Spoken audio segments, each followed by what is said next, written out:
வணக்கம் ஃப்ரெண்ட்ஸ், இன்றைக்கி நம்ம வந்து உணவு பாதுகாப்புத்துறை அதிகாரிகள் போராட்டத்தை அடுத்து கல்லூரி கௌரவ விரிவுரையாளர்கள் போராட்டம் நடத்துகிறாங்க. இவங்க என்னென்ன கோரிக்கை வைக்கிறாங்கன்னு பார்த்தீங்கன்னா, அரசாணை 56 அமல்படுத்தின படிப்படியாக அனைத்து கௌரவ விரிவுரையாளர்களையும் பணி நிரந்தரம் செய்யணும்னு. அடுத்தது பார்த்திங்கன்னா 50,000 மாதம் ஊதியமாக 12 மாதங்களுக்கு 2019 அரியர் வழங்கி நீதிமன்ற தீர்ப்பை அமல்படுத்தணும்னு சொல்கிறாங்க. நம்ம தமிழ்நாட்டில் எந்த ஒரு நீதிமன்ற தீர்ப்பையும் மதிக்க மாட்டுறாங்க. உணவு பாதுகாப்பு துறையிலையும் அவங்க இதை தான் பண்ணியிருந்தாங்க. இப்போ கௌரவ விரிவுரையாளர்கள் இது நீதிமன்ற தீர்ப்புலையும் இவங்க இது தான் பண்ணிகிட்டு இருக்காங்க.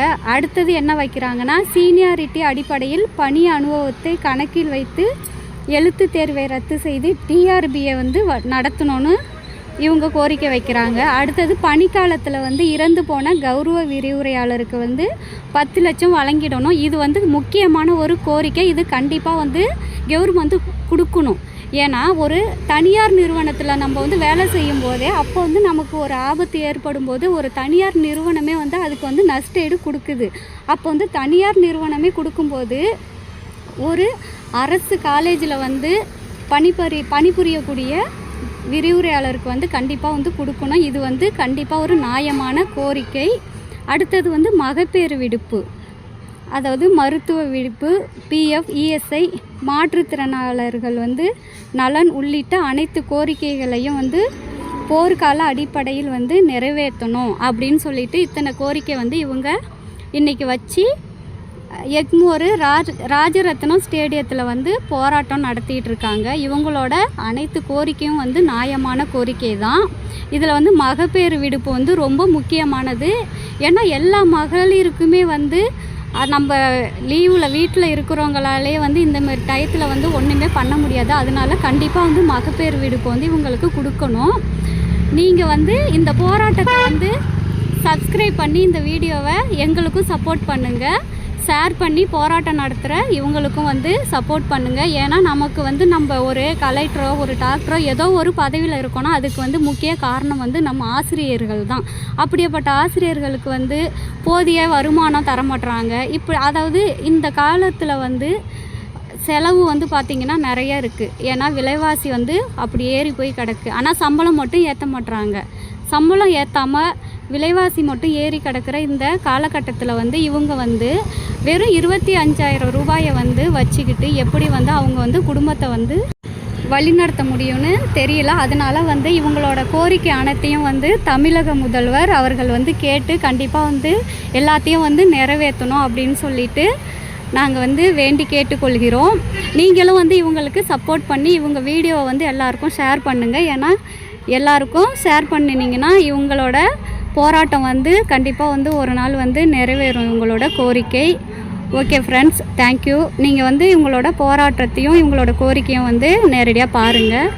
Bye friends. கோரிக்கைகளை இங்கே இருக்கின்ற காவலர்களும் பொதுமக்களும் பார்க்கின்றார்கள். அதுதான் ஒவ்வொன்றிலும் ஒரு நுட்பமான அரசியல் இருக்கின்றது. அதை எதிரி இப்போது லாபகமாக கையாளுகின்றான். நான் என்ன செய்ய போகிறோம் என்பதுதான் கேள்வி. உங்களுக்கு நிரந்தரம் இல்லை. துப்புரவு பணியாளர்கள் மாநகராட்சி ஊழியர்களாக இல்லை. ஒப்பந்தம் ஏதோ ஒரு நிறுவனத்திற்கு அது மூலம் எந்த கட்சி ஆளுகின்றதோ அவர்களுடைய மாமனும் மச்சானும் பிள்ளைகளும் ஒப்பந்தம் எடுத்துவிட்டு துப்புரவு பணியாளர்களை அனுப்புகின்றார்கள். மாநகராட்சி ஊழியராக உள்ள துப்புரவு பணியாளர்கள் எல்லாம் கொத்தடிமைகள்.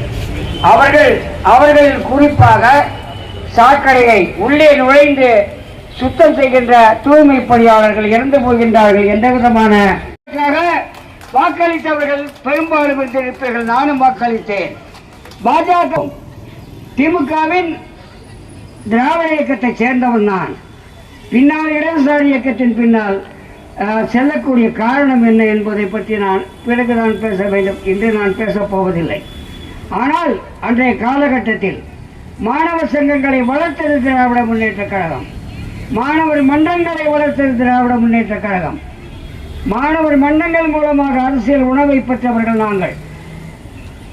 கிண்டி பொறியியல் கல்லூரியில் ஒரு இதை கொண்டு வரப்பட்டது, கினஸ் என்று பெயர், GUINESS. அதில் தமிழில் கட்டுரைகள் வரும். இரா செல்வகுமார் என்பவர் இன்றும் கூட முகநூலில் பல பதிவுகளை இட்டுக் கொண்டிருக்கின்ற தோழர். அவர் என்னுடைய மாணவர். அவர் அதில் தமிழ் வழியில் பொறியியல் வர வேண்டும் என்று அன்றே கட்டுரை எழுதினார். அந்த அளவிற்கு ஒரு தமிழ் உணர்வோடு கட்டுரைகள் எழுதப்பட்ட காலம், இதழ்கள் கல்லூரிகளில் நடத்தப்பட்ட காலம். கல்லூரியில் இருந்தவர், பின்னர் அவர் பேராசிரியராக இருந்து கல்லூரிகளை இயக்குநராக வந்தவர். இந்த சமஸ்கிருத பேராசிரியர் இணை இயக்குநராக இருந்தார் கல்லூரி சாலை. அந்த கல்லூரி சாலையில் மோகனரங்கத்தையும் திருஞான சம்பத்தையும் சந்தித்து எனக்கு எம்எஸ்சி முடிவு வருகின்ற ஒரு மாதம் கழித்து ஜூன் மாதம் போல் நான் விண்ணப்பம் கொடுக்கின்றேன். ஜூன் இறுதியில் எனக்கு ஆகஸ்ட் 2ஆம் தேதி சேர சொல்லி பணியாணை இயக்குநரால் வழங்கப்பட்டது. காரணம் என்ன?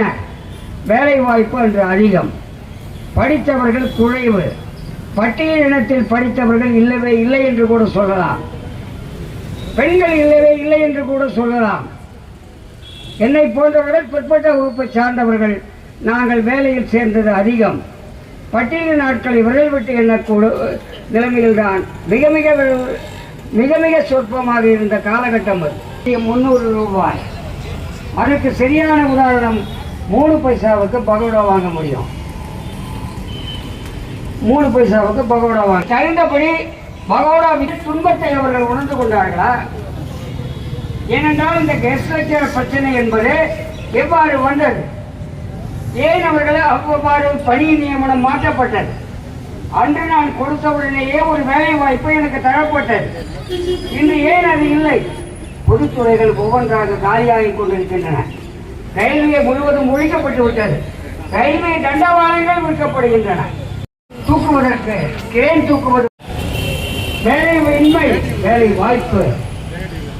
இங்கே வேலையின்மை, வேலை வாய்ப்பு இருக்கின்றது. ஆனால் திசை மாற்றப்படுகின்ற அவ்வப்போது வருகின்ற பிரச்சனைகளை பேசுகின்றோம். என்ற நிலைமைக்கு நாமளே தள்ளப்படுகின்றோம்.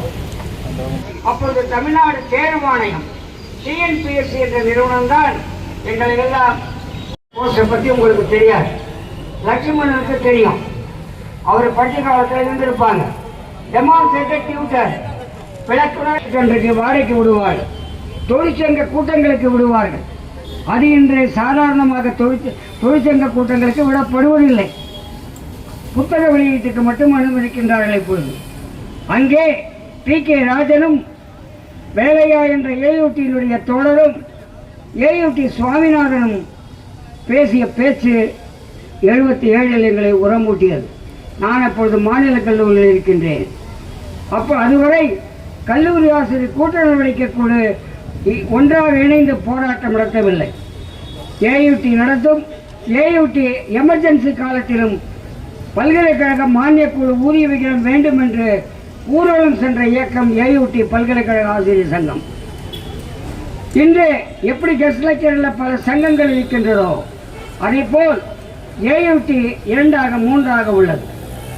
மூட்டா 2, 3 ஆகவில்லை, ஒன்றாக இருக்கின்றது.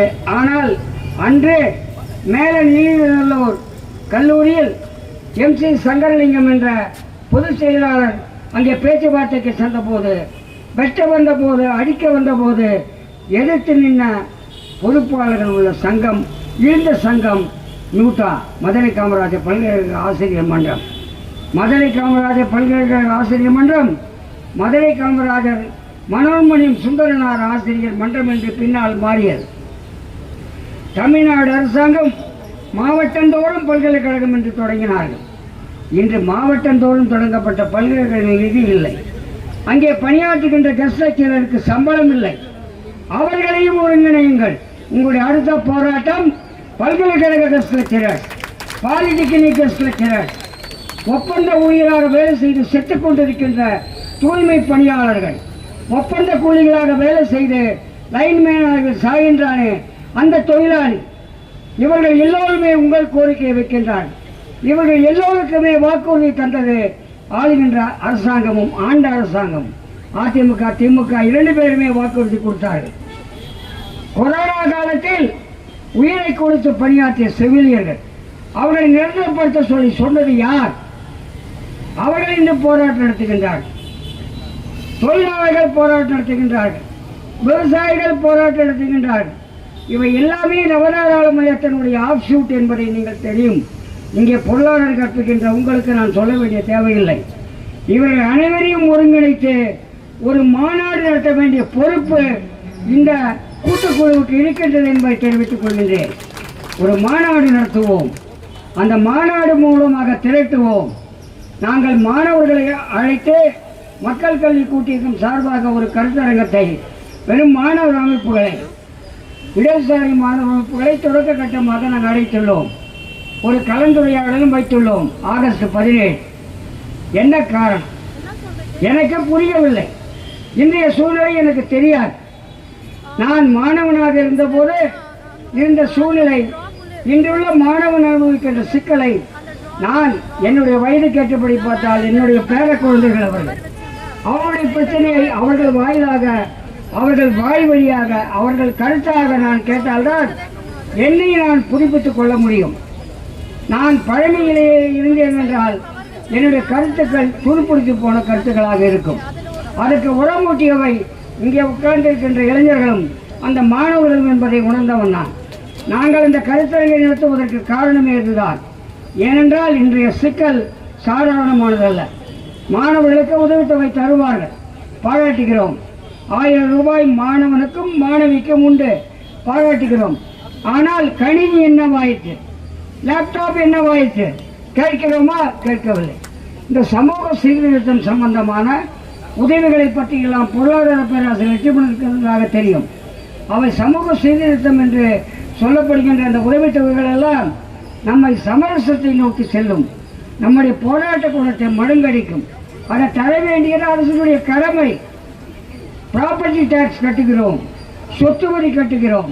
ஆனால் நம்மால் முடியும் என்று நாமே போய் தூர்வாருகிறோம், நம்மால் முடியும் என்று நாமே பூங்காவை சுத்தப்படுத்துகின்றோம். அப்பொழுது எதற்காக இந்த அளவிற்கு ஏற்றம் கண்டுள்ளது? சொத்து வரி என்பதை விட்டு நம்முடைய சுற்றுப்புறம் சுகாதாரம் இருக்க வேண்டும் என்றால் தூய்மை பணியாளர்கள் நிரந்தரத்தை பற்றி கவலைப்படாமல், அது ஒப்பந்தமாக இல்லாமல் அரசு ஊழியராக அவன் இருக்க வேண்டும் என்பதை கூட பேசாமல் நாமே சுத்தப்படுத்துகின்றோம் நம்முடைய தெருவை. இதுதான் மிக ஆபத்தான விஷயம், நம்முடைய வேகத்தை குறைக்கக்கூடிய விஷயம், நம்முடைய பிரச்சனைகளை சொல்லுவதை தடுக்கக்கூடிய தற்காலிக ஆசிரியர்கள். அப்பொழுது தற்காலிக ஆசிரியர்கள், தென்னியமன் ஆசிரியர்கள் என்று சொன்னேன் கொஞ்ச நேரத்துக்கு முன்னாடி சொன்ன இல்லையா? அந்த நீங்கள் போட்டிருக்கிறீர்கள். அவர் தமிழ்துறையை சார்ந்த பேராசிரியர், அவர் முனைவர் ராஜ்குமார். அந்த செய்தியை நீங்களும் பார்த்திருப்பீர்கள். இவர்களுக்கெல்லாம் எந்த இழப்பீடும் கிடையாது. அவர் தன்னுடைய பெண்ணை வெளிநாட்டுக்கு படிப்பதற்கு ஏற்பாடு செய்து பணம் இல்லாமல் அந்த பெண் தொல்லைப்படுகிறார் என்ற செய்தியை எங்களுடைய பேராசிரியர் குழுவில் பதிவிட்டிருக்கிறார்கள். நான் பார்த்தேன். இந்த 78 போராட்டத்தின் போது அந்த தற்காலிக ஆசிரியர் டி. ஏ. சுப்பிரமணிய தலைமையில் தனியாக உட்காருகின்றார். நாங்கள் அவரோடு பேசி, குறிப்பாக அப்பொழுது ஜேஎஸ்னுடைய அரசு கல்லூரி ஆசிரியர்களுடைய ரூபாய் பென்ஷன்ல கால்வாசி கூட வேலை செய்கிற நீங்க வாங்கல. ஆனால் புதிதாக வேலை செய்தவர்களுக்கு அபிலேஷன் கொடுக்கக்கூடாது. நானும் எழுதிட்டேன். கோயில்கள் இப்போ சிண்டிகேட் எதிர்க்கிறோம். நீங்க டிசைனுக்கு ஒரு மதிப்பு இருந்தது. நாங்கள் ஒரு எதிர்குறிப்பு போட்டால் அந்த கல்லூரிக்கு அங்கீகாரம் கொடுக்கல சென்னை பல்கலைக்கழகம். இன்னைக்கு நடக்குமா? அவங்க தான் பல்கலைக்கழகத்தை நடத்துறாங்க, கையால் நிர்வாகம் தான் நடத்துது. புரியுதுங்களா? அப்போ கூப்பிட்டு அனுப்புறாங்க. முதல்வர் கூப்பிடுறாரு, வகுப்பை முடிச்சுட்டு வராங்க. அப்போ ஜேபிஆர் இருந்தாலும் போய் பார்க்குறேன், நீங்கள் கொஞ்சம் அடுத்த கூட்டத்துக்கு வரப்போகுது, கொஞ்சம் டிசைன் நோட்டு போடாதீங்கன்ற. நான் சொல்கிறேன், உங்களுக்கு அரசு அதிகாரிகள் எல்லாம் ஆதரிக்கிறாங்க, எல்லாருமே உங்களுக்கு சப்போர்ட்டாக இருக்கிறாங்க. லைனா கமிஷனர் இருக்காங்க. 3 செகண்ட் டி. ராமமூர்த்தி என்கிட்ட சண்டை போடுவார். சரி கேட்டேன், ஏயா இன்னைய கம்யூனிஸ்ட் நாடாயா, நீ எப்போ பாரு அரசு கல்லூரி அது இதுன்னு பேசிட்டு இருக்கிற, இங்கே தனியார் கல்லூரி வரக்கூடாதா அப்படின்னு சட்டம் போடுவார். ஏன்னா அவர் தனியார் நிர்வாகத்தை ஆதரித்தவர் லைலா காமேஸ்வரன். அப்புறம் திக்கு முத்தையா, இவங்கெல்லாம் என்னோட இருந்தாங்க. இப்ப இன்னும் கூட அதிக எண்ணிக்கையில் ஆளுநர் அளிக்க வேண்டியவர்கள் உட்கார்ந்து கொண்டிருக்கிறார்.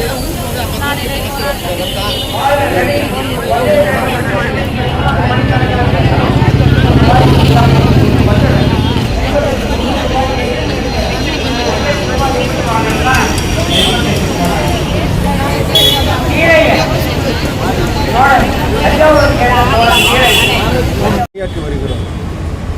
25,000 ரூபா, அதுவும் 11 மாதங்களுக்கு மட்டுமே வழங்கப்படுகிறது. கடந்த ஆட்சியில் கருணை அடிப்படையில் கௌரவ விரிவுரையாளர்களை பணி நிரந்தரம் செய்வதற்காக 56 அரசாணை நிறைவேற்றினார்கள். அதன் அடிப்படையில் சான்றிதழ் சரிபார்ப்பு நடைபெற்றது. பணி நியமன ஆணை வழங்குவதற்கு முன்பாக தேர்தல் வந்த காரணத்தினால் நாங்கள் பணி செல்வதற்கு வாய்ப்பை இழந்தோம். அதனை நிறைவேற்றி தருவதாக உத்தரவாதம் அளித்தது. ஆனால் தற்போது அது இல்லை. அடுத்து கடந்த ஆட்சியில் 2019 பணி அனுபவ முறையில் நியமனம் செய்வதற்கு ஒரு டிஆர்பி அறிவிப்பு செய்திருந்தார்கள். அதனையும் இந்த அரசு ரத்து செய்துவிட்டது. எனவே 40-50 வயதை தாண்டிய நாங்கள் இப்பொழுது எழுத்துத் தேர்வின் மூலம் வர வேண்டும் என்று அரசு சொல்கிறது. பணி அனுபவமே முக்கியம் என்று சொன்ன இந்த அரசு தற்போது எழுத்துத் தேர்வே என்று முன்னுக்கு பின்னாக மாற்றி பேசுகிறது. எனவே கௌரவ விரிவுரையாளர்களின் நியாயமான கோரிக்கைகளை நிறைவேற்றி தர வேண்டுகிறோம். அடுத்ததாக, எங்களில் பணி காலத்தில் பல பேராசிரியர்கள் இறந்து போயிருக்கிறார்கள். அவர்களுக்கு எந்த பணப்பலனும் இல்லை. அடுத்ததாக, கௌரவ விரிவுரையாளர்களுக்கென்று எந்த விதமான முன்னுரிமையும் டிஆர்பி தேர்வுகளில் வழங்கப்படுவதில்லை. எங்களது உழைப்பு என்பது வீணாகிக் கொண்டிருக்கிறது. நாங்களும் குழந்தை குட்டிகளோடு பல்வேறு கனவுகளோடு ஆசிரியர் என்ற மிக உயரிய அந்தஸ்தில் இருந்தாலும் எங்களுடைய வாழ்க்கை என்பது மிக கீழ்மட்டத்தில் இருக்கிறது. ஒரு நல்ல மனநிலையில் நல்ல ஊதியத்தில் ஆசிரியர்கள் இருந்தால்தான் ஒரு நல்ல மாணவர்களை உருவாக்க முடியும். நாங்களே வேலையில்லாத பட்டதாரிகளை தான் அரசு கல்லூரியில் பணியாற்றி கொண்டிருக்கிறோம். இந்த நிலையில் நாங்கள் எவ்வாறு மாணவர்களை முன்னேற்ற முடியும்? எங்களுடைய கோரிக்கைகள் நியாயமானது. எங்களை நிரந்தர பணியாளர்களாக அரசு மாற்ற வேண்டும். நன்றி. தங்கமுடியாண்டி, ஒருங்கிணைப்பு குழு, கௌரவ விரிவுரையாளர் கூட்டமைப்பு, கல்லூரி சிவகங்கை அரசு கல்லூரி. என்ன ஊதியம் வழங்க சொல்லி பல்கலைக்கழக மானியம் என்ன வழங்கலாம்? 57,500 ரூபாய் ஒரு விரிவுரையாளருக்கு கொடுக்க வேண்டும் என்பது யூஜிசி நிர்ணயித்திருக்கும் தொகை.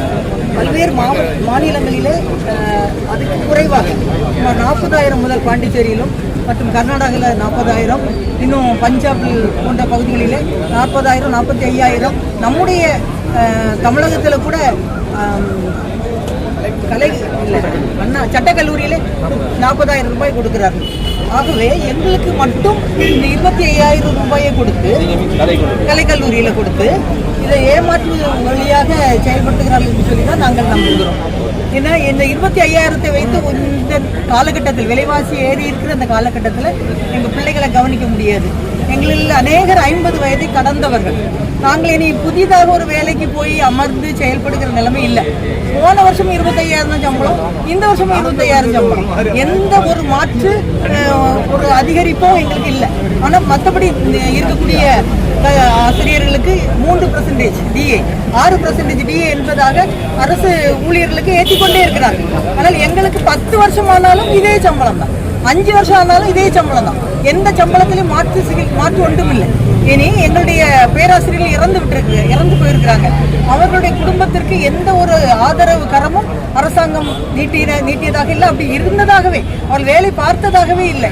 வெளியே பார்க்கும்போது எப்படி சொல்லுவாங்கன்னா, ஒரு அரசு கல்லூரியில் வேலை பார்க்குறீங்க, உங்களுக்கு இவ்வளவா சம்பளம் அப்படின்னு ஒரு இழிநிலைக்கு நாங்கள் தள்ளப்படுகிறோம். எங்களுடைய மாணவர்களே தினம் 1000 ரூபாய் சம்பாதிக்கிறதுக்கு எங்களுக்கு தம்பு இருக்கு, நீங்க எங்களுக்கு சொல்லி கொடுத்து என்னத்தை நீங்க கிளிக்க போறீங்க அப்படிங்கிற மாதிரி கேட்கறாங்க. அந்த அளவுக்கு எங்களுடைய ஊதியத்தினுடைய அடிப்படை விகிதாச்சாரம் ரொம்ப குறைவாக இருக்கிறது என்பதை நாங்கள் சொல்லிக் கொள்கிறோம். அது மட்டும் இல்லை, எங்களுக்கு 11 மாசம் தான் சம்பளம். 12வது மாசம் அப்போ நாங்கள் சாப்பிடாமலாம் இருக்க முடியும். 12வது மாதம் நாங்கள் என்ன பண்ண போகிறோம்? 12வது மாதத்துக்கு எங்களுக்கு சம்பளம் கிடையாது. மார்ச் 31ஆம் தேதி எங்களுக்கு சம்பளம் முடியுது. அதாவது ஏப்ரல் 1ஆம் தேதி நாங்கள் வாங்குறோம்னா அதுக்கப்புறமா அடுத்து நாங்கள் வாங்குற சம்பளம் ஜூலை முடிந்து ஆகஸ்ட்டில் நாங்கள் வாங்கியிருக்கிறோம். அப்போ ஏப்ரல், மே, ஜூன், ஜூலை 4 மாதங்களுக்கு எங்களுக்கு மொத்தமாக வழங்கப்பட்ட தொகை 25,000 ரூபாய். இந்த 25,000 ரூபாயை வச்சுட்டு 4 மாதம் எப்படி நாங்கள் குடும்பம் நடத்த முடியும்? எப்படி பள்ளி படிப்புக்குள்ள பிள்ளைகளுக்கு அவங்களுக்கு பேக் வாங்கி கொடுக்கணும், யூனிஃபார்ம் வாங்கி கொடுக்கணும், ஃபீஸ் கட்டணும். இதை நாங்கள் எப்படி செய்திருக்க முடியும்? நாங்கள் என்ன சேர்த்து வைக்கிற சூழ்நிலையிலேயே இருக்கிறோம். எங்களுக்கு எந்த வாழ்வாதாரமும் இல்லை. ஒவ்வொரு மாதம் இந்த 25,000 வைத்து நாங்களுக்கு கடன் இல்லாமல் நடத்துறதே ரொம்ப கடினம். இதில் எங்களுக்கு இந்த 4 மாதம் இல்லாமல் இருக்கும்போது மிகுந்த சிரமத்துக்கு உள்ளாகிறோம். மன அழுத்தம். இந்த அழுத்தத்தினாலேயே கழிந்த மாதம் கூட ஒருத்தர் இறந்துருக்கிறார். 7,340 பேர் நாங்கள் இருக்கிறோம். 7,340 பேர் நாங்கள் இருக்கிறோம். இதே நிலையில யாருக்குமே எந்த ஒரு EPF கிடைக்கல, மகப்பேறு கிடைக்கல. 11 மாசத்துக்கு 11 நாள் தான் லீவு. அதுல ஒரு நாள் எக்ஸ்ட்ரா கூட்டிட்டா எங்களுக்கு எல்ஓபி ஆயிரும். சம்பளம் கொடுத்துறாங்க. மாசத்துக்கு ஒரு நாள் தான் எங்களுக்கு சம்பளம் இல்லை, சம்பளத்தோட சிஎல். மற்ற நாள் வந்து சம்பளத்தை பிடித்து கொள்கிறார்கள். அது மட்டும் இல்லை, நாங்கள் பிஎஃப் இல்லாத ஒரு நிறுவனமாக இருக்கிறோம். எங்களுக்கு நலச்சங்கமும் கிடையாது, இஎஸ்ஐயும் கிடையாது. நாங்கள் மருத்துவ செலவுக்கு எங்கே போவோம்? மருத்துவ செலவே எங்களுக்கு வராதா? எங்களுக்கு மருத்துவமே வேண்டாமா? அதுக்கெல்லாம் எதுவுமே தரல. மருத்துவ லீவு கிடையாது. மருத்துவத்துக்கு லீவ் எடுத்தா எல்ஓபி லாஸ் ஆஃப் மெட்டர்னிட்டி கிடையாது. எங்களுடைய இப்போ பெண் பேராசிரியருடைய நிலைமை இன்னும் அதிகமான சூழ்நிலை. 50 வயசு கடந்துட்டோம். எங்களுடைய உடல் உபாதைகளுக்கு நாங்கள் ஒரு நாள் எக்ஸ்ட்ரா லீவ் எடுக்க முடியாது. இப்படிப்பட்ட சூழ்நிலையில நாங்கள் வாழ்ந்துட்டு இருக்கிறோம். மிகவும் என்னுடைய பெயர் டாக்டர் ஜெனிடா கிறிஸ்டோபல். கன்னியாகுமரி அரசு கலைக்கல்லூரியில் பேராசிரியராக பணியாற்றி கொண்டிருக்கிறேன். அரசு கல்லூரி விரிவுரையாளர்களுடைய ஒருங்கிணைப்பு குழுவில் பொறுப்பில் இருக்கு.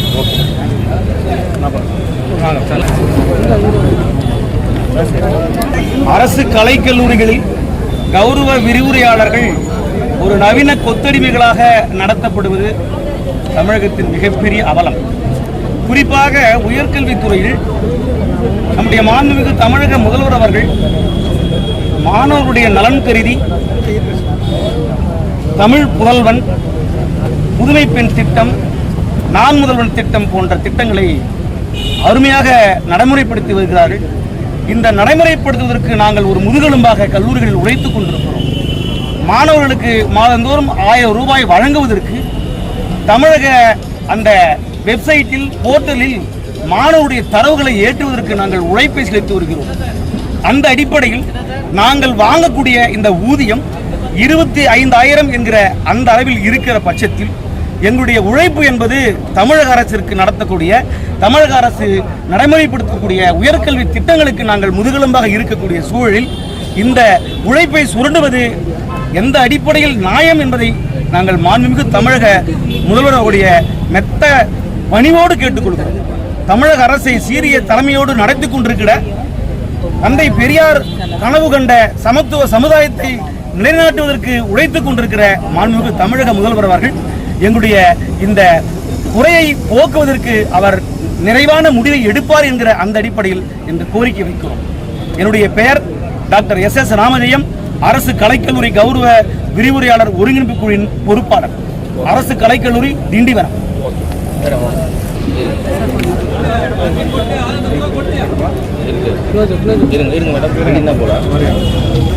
பலமுறை UGC நிர்ணயித்த ஊதியமான 57,700 பலமுறை எங்களுக்கு கொடுக்க சொல்லி நீதிமன்றங்கள் எங்களுக்கு ஆணை பிறப்பித்தும் இதுவரை எங்களுக்கு அந்த ஊதியத்தை வழங்காமல் அரசு எங்களை தண்டித்து வருகிறது.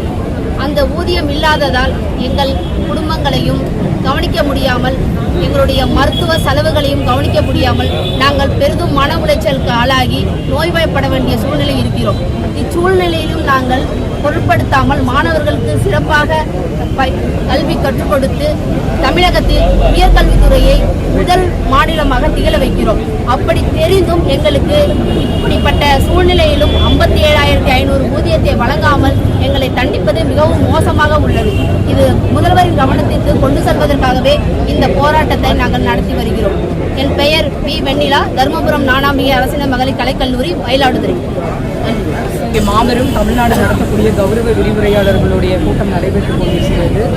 நாங்கள் வந்து ஆசிரியர்களாக இருக்கோம், ஆனால் நாங்கள் எந்த அளவுக்கு இருக்கோம் அப்படிங்கிறது சொல்றதுக்கு வார்த்தைகளே கிடையாது.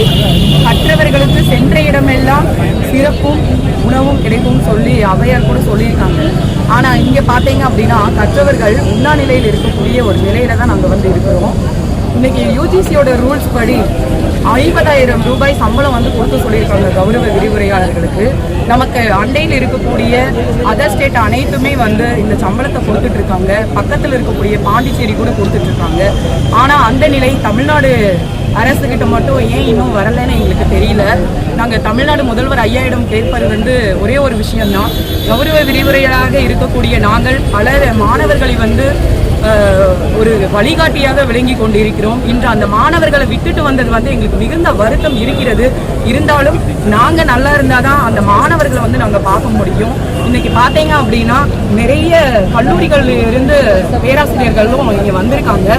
வர முடியாத பேராசிரியர்கள் நிறைய பேர் இன்னைக்கு சீல் எடுத்திருக்காங்க. அவங்களுக்கு எல்லாத்துக்கும் இந்த தருணத்தில் நன்றியை நாங்கள் தெரிவிச்சுக்கிறோம்.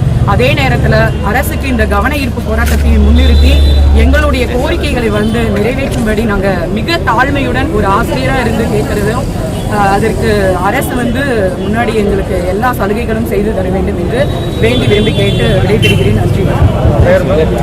அரசு மகளிர் கலையறிவியல் கல்லூரி கொடைக்கானல் தமிழ்துறையைச் சேர்ந்த முனைவர் மங்கையர்கரசி பேசுகிறேன். நிறைய கௌரவ விரிவுரையாளர்கள் 15 பேர் இறந்துருக்குன்னு சொல்றீங்க. பணப்பலன் எதுவும் மேல அந்த மாதிரியான சலுகைகள்லாம் எங்களுக்கு கிடையாது. ஏன்னா ஏற்கனவே நாங்க வருடத்திற்கு 3 மாதம் சம்பளம் இல்லாத நிலையில இருக்கோம். இன்னைக்கு கூட நாங்க வரதுக்கு ஒரு நாளைக்கு முன்னாடி தான் 5 மாத சம்பளங்கள் எங்களுக்கு கொடுத்துருக்காங்க. அதுக்குமே போராடி தான் நாங்க வாங்கியிருக்கோம். நாங்க ஹில் ஸ்டேஷன்ல வேலை பார்க்குறோம். அந்த ஹில் ஸ்டேஷனோட சலுகை கூட எங்களுக்கு கிடைக்கல. அட்டி வாங்கின பிரச்சனைகள் இருக்கு. கல்லூரியுடைய நிலைமை பார்த்தீங்க அப்படின்னா மாணவர்கள் வந்து டிசியை வாங்கி திருப்பிட்டு போறக்கூடிய சூழ்நிலையில எல்லாம் இருக்காங்க. அங்க எங்களுடைய கல்லூரியோட அமைப்பும் கூட ரொம்ப மிகுந்த ஏழ்மை நிலையில தான் இருக்கு. மாணவர்களுடைய படிப்புக்காக தான் முதல்ல ஆசிரியராக நாங்க இங்க வந்திருக்கோம். நாங்க நல்லா இருந்தா மாணவர்களும் நல்லா இருப்பாங்கன்னு கேட்டு அரசு எங்களுக்கு எல்லா சலுகைகளுமே தரணும் சொல்லி இந்த நேரத்தில் வேண்டி விரும்பி கேட்டுக்கொள்கிறேன். நன்றி.